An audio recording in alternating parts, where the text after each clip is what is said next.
Ahead of the crucial Punjab Assembly elections, Prime Minister Narendra Modi will be in the state today. He's going to be visiting Firozpur and laying the foundation stone for multiple development projects worth over 42,750 crore rupees. This is the Prime Minister's first visit to Punjab after the repeal of the farm laws, which is why it's so politically significant. जैसी अनुभूति आप सभी को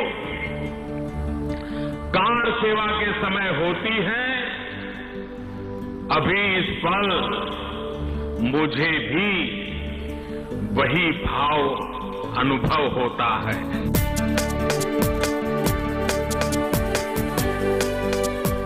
Prime Minister Modi's visit to Punjab on Wednesday is significant because it will be the first after he repealed the 3 farm laws that had caused much angst among the farmers of the state.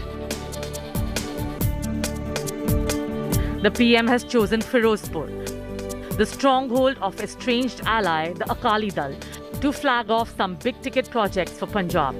Prime Minister Narendra Modi kick-starting his rally right here in Firozpur. We are looking at the ground preparations. We are on a tractor. They are trying to ensure they level the ground, put the water down so that the entire soil and dust which really comes up is settled down. Look at the VVIP cars. Look at the posse of policemen, SPG security there. Right in front is what you see is the wall to the PGI satellite center, the inauguration of which will be done by the Prime Minister. That's the tent where he will be speaking on. And 450 crore is the project, and that is going to be a relief for the people of Firozpur and the region of Malwa. Modi will be laying the foundation stone for the PGI satellite center in Firozpur. PGI centre ये फिरोजपुर में होने से बहुत फ़ायदा होगा। 100 bed की यहाँ अस्पताल बनेगी और सारी व्यवस्था यहाँ होगी। यहाँ से PGI सेंटर चंडीगढ़ 200 किलोमीटर दूर होता है और टर्शरी केयर के लिए यहाँ से मरीज को वहाँ तक जाने की बाद में नौबत नहीं आएगी। The Prime Minister will address a rally, an event being seen as a show of strength ahead of the upcoming polls. If he is having a rally in Firozpur, is a very significant political message in and of itself. What about the outreach to the farmers? They are the ones, at least 9 farms. Believe me, there are discussions going on. There are discussions will go on between different people. They also want to do this. You can't have a situation where you agitate if there are laws, you agitate even if the laws have been repealed. They got what they wanted. The town, located 250 kilometers from Chandigarh, has laid the red carpet out for Modi. जो पंजाब में rallies होती हैं PM की या CM की किसी भी ऐसी डेजिग्नेशन की, तो वो ज़्यादातर जो एरिया चूज़ करते हैं वो मोगा लुधियाना जो सेंटर में होता है पंजाब के।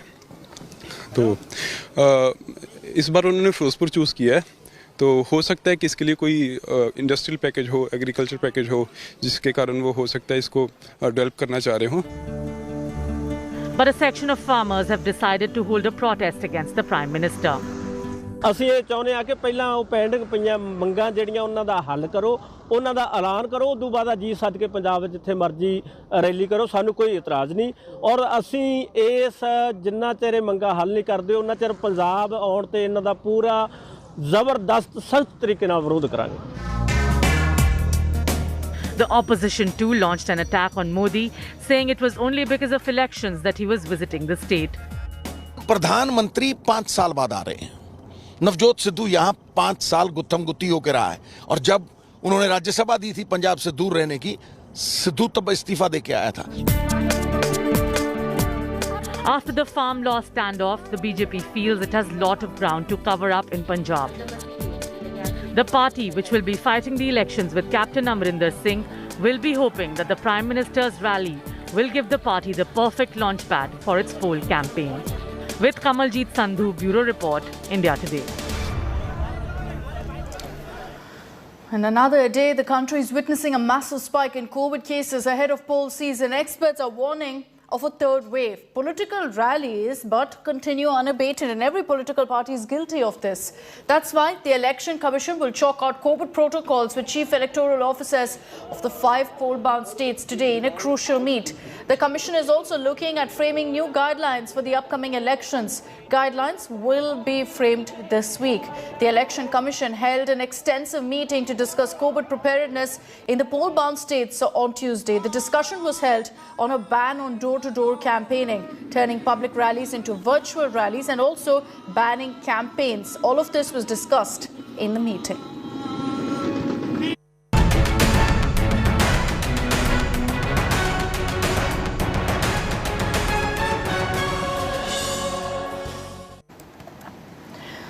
Is there a different yardstick for Netas and the Aam Aadmi? With COVID cases continuously rising across the country, most states have announced curbs. They've urged people to avoid crowds and to follow COVID-appropriate behavior. But the rules simply don't apply for Netas, who relentlessly address rallies in poll-bound states with brazen violations, not even bothering to wear a mask. Delhi Chief Minister Arvind Kejriwal has become the latest politician to be infected by the virus after campaigning in several of these states. Delhi के मुख्यमंत्री और Arvind Kejriwal ji party के राष्ट्रीय संयोजक का Delhi Chief Minister Arvind Kejriwal tests positive days after 2 rallies in poll-bound Uttar Pradesh and Uttarakhand.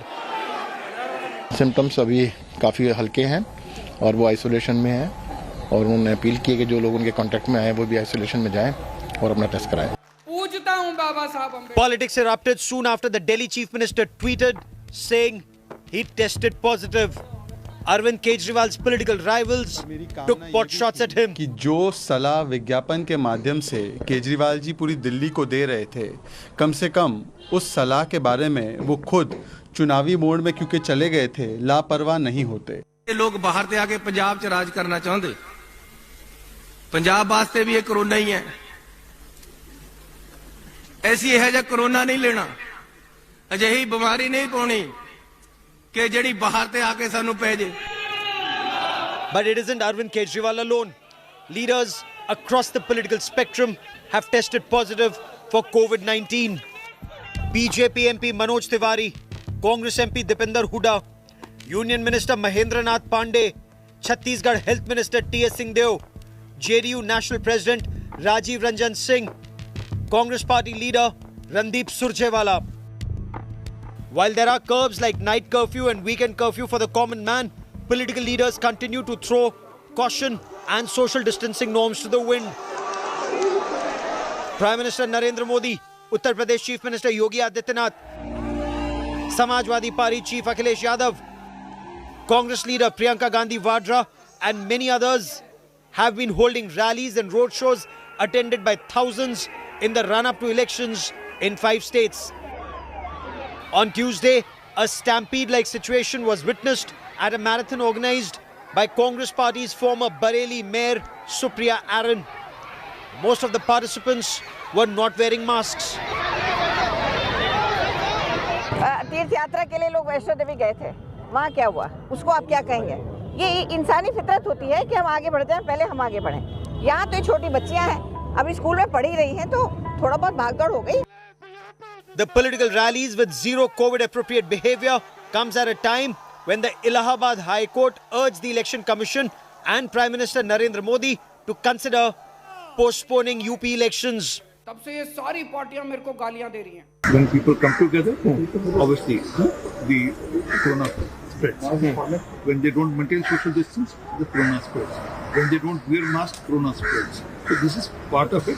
That's why I said Election Commission should immediately intervene to the matter and ensure that whatever best can be done for safety of people, it should be done. The Election Commission insists COVID guidelines will be implemented. The question remains, will the Election Commission walk the talk? Bureau Report, India Today.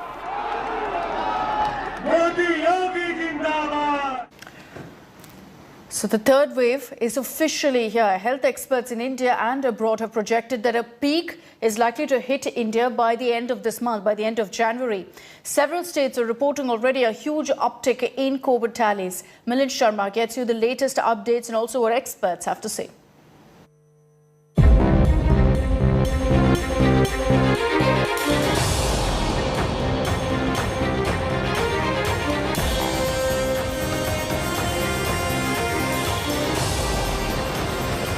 72 days. That is how many days have passed since Mumbai last reported over 10,000 cases in a single day. On Tuesday, the city saw 10,860 new cases, a 34% rise from Monday.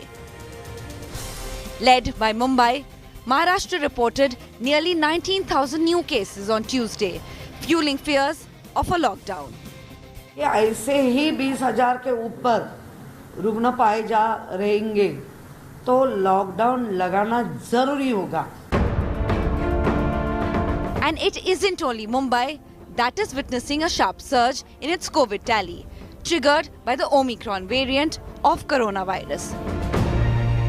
A serious COVID crisis is also unfolding in Bengal, Delhi, Karnataka and Gujarat. Bharat सरकार की ओर से सभी state के साथ meeting करके Covid crisis के सामने लड़ने की तैयारी हमने करके रखी है. The third wave is officially here. So how bad could it get?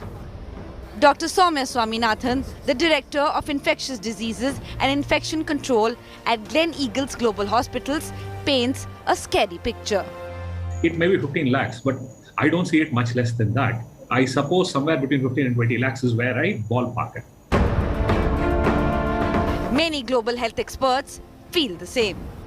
Number of infections per day may get up as large as the Delta wave. We expect the peak to be a bit later, perhaps in the first week of February.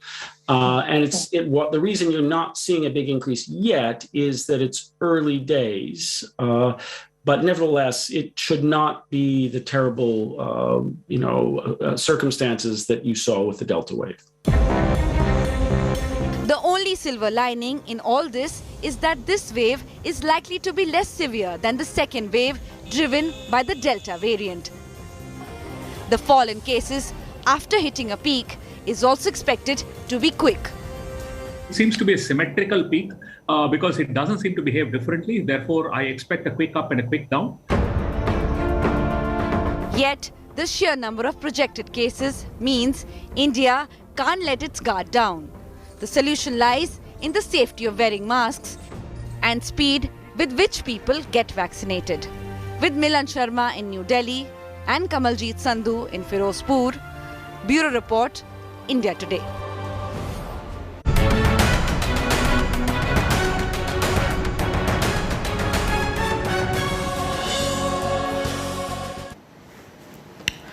The luxury cruise Cordelia that turned a COVID hotspot docked in Mumbai on Tuesday evening. 66 confirmed infections so far. Soon after it was anchored at the Ballad Pier in South Mumbai, BMC officials conducted mass testing of all passengers except those who've already tested positive. So except 66, everyone else underwent tests. Patients have been given the option of quarantining themselves at hotels at their own expense or to move to a quarantine centre. The RT-PCR test results are expected to be out by 9 this morning. People who test negative will be allowed to disembark from the ship but will have to remain in isolation for 1 week.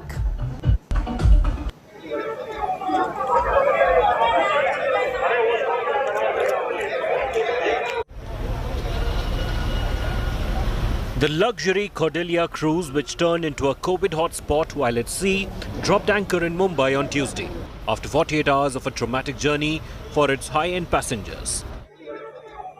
But it was not the end of their ordeal. The passengers who had left Mumbai on January 1st for a Gala New Year cruise was not allowed to leave the ship.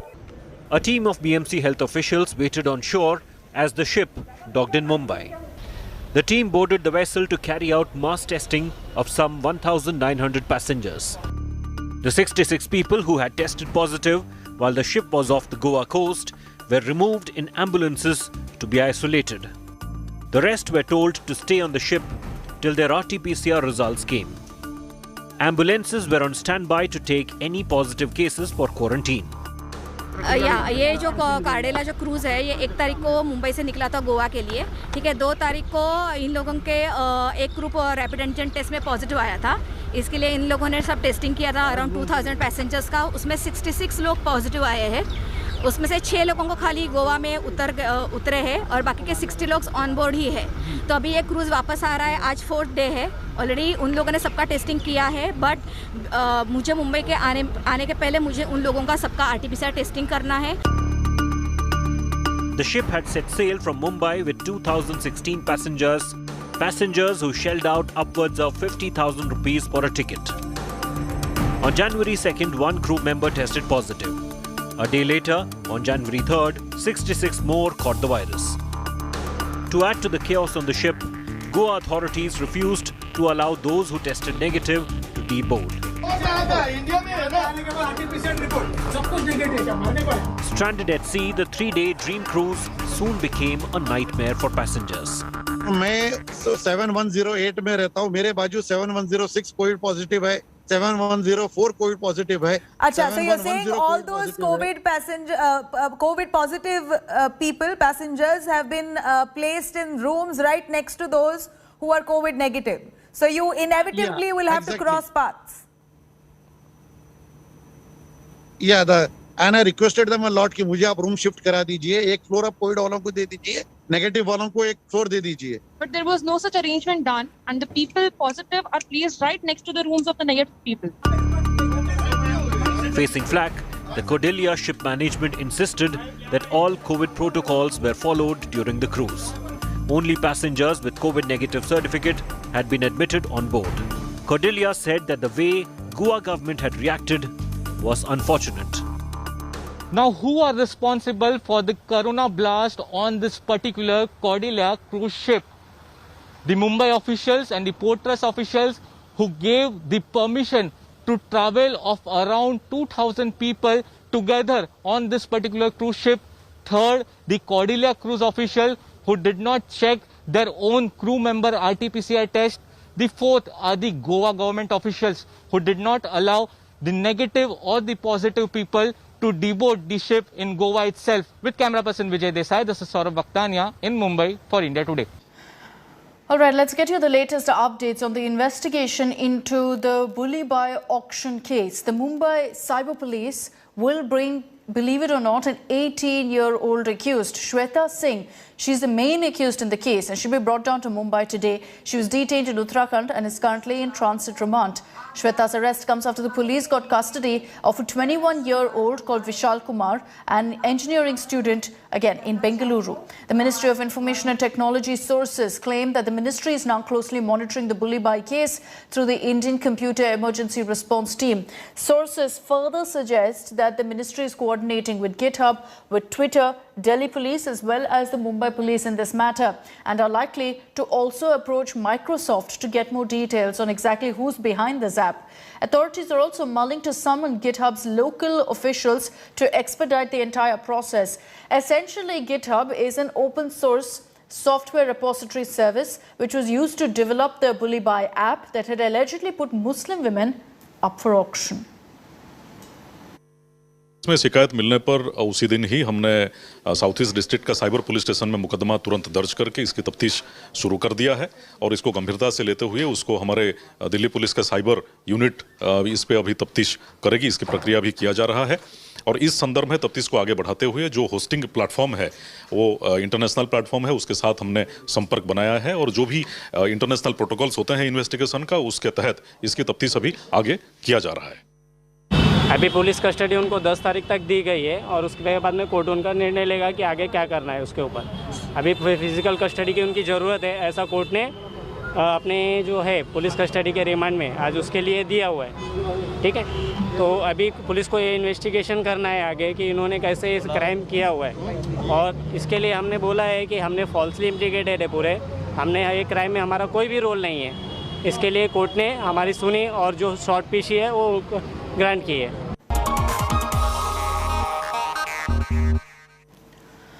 Australian authorities are facing severe backlash after they gave exemption permission to world number 1 Novak Djokovic to travel to Melbourne for the Australian Open. Djokovic, who's previously come under fire for being anti-vaccination, has actually been granted special permission to compete at this tournament when the first rule is that everyone has to be fully vaccinated. We break down all the details of the controversy.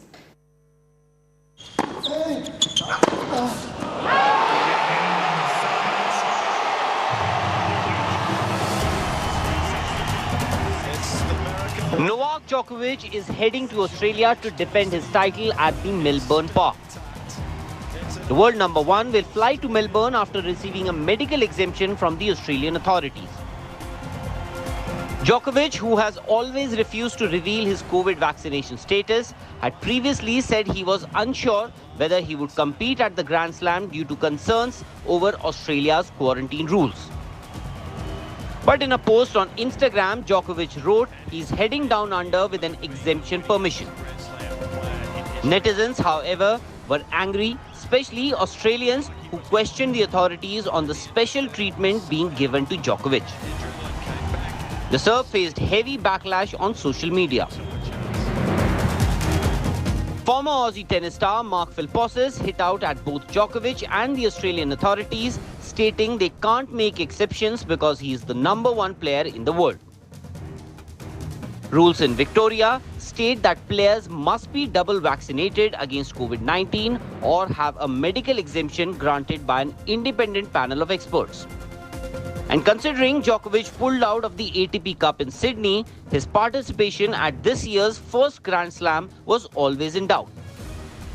But the Australian Open authorities revealed the world number one was given the medical exemption following a rigorous review process that involved two independent panels of medical experts. And while Djokovic will be aiming for his record 21st Grand Slam later this month, there won't be many Australians who will be rooting for him. Sports Bureau, India Today. And with that, it's time for me to slip into a short break here on First Up. We'll be right back with lots more news and updates, so do stay with us.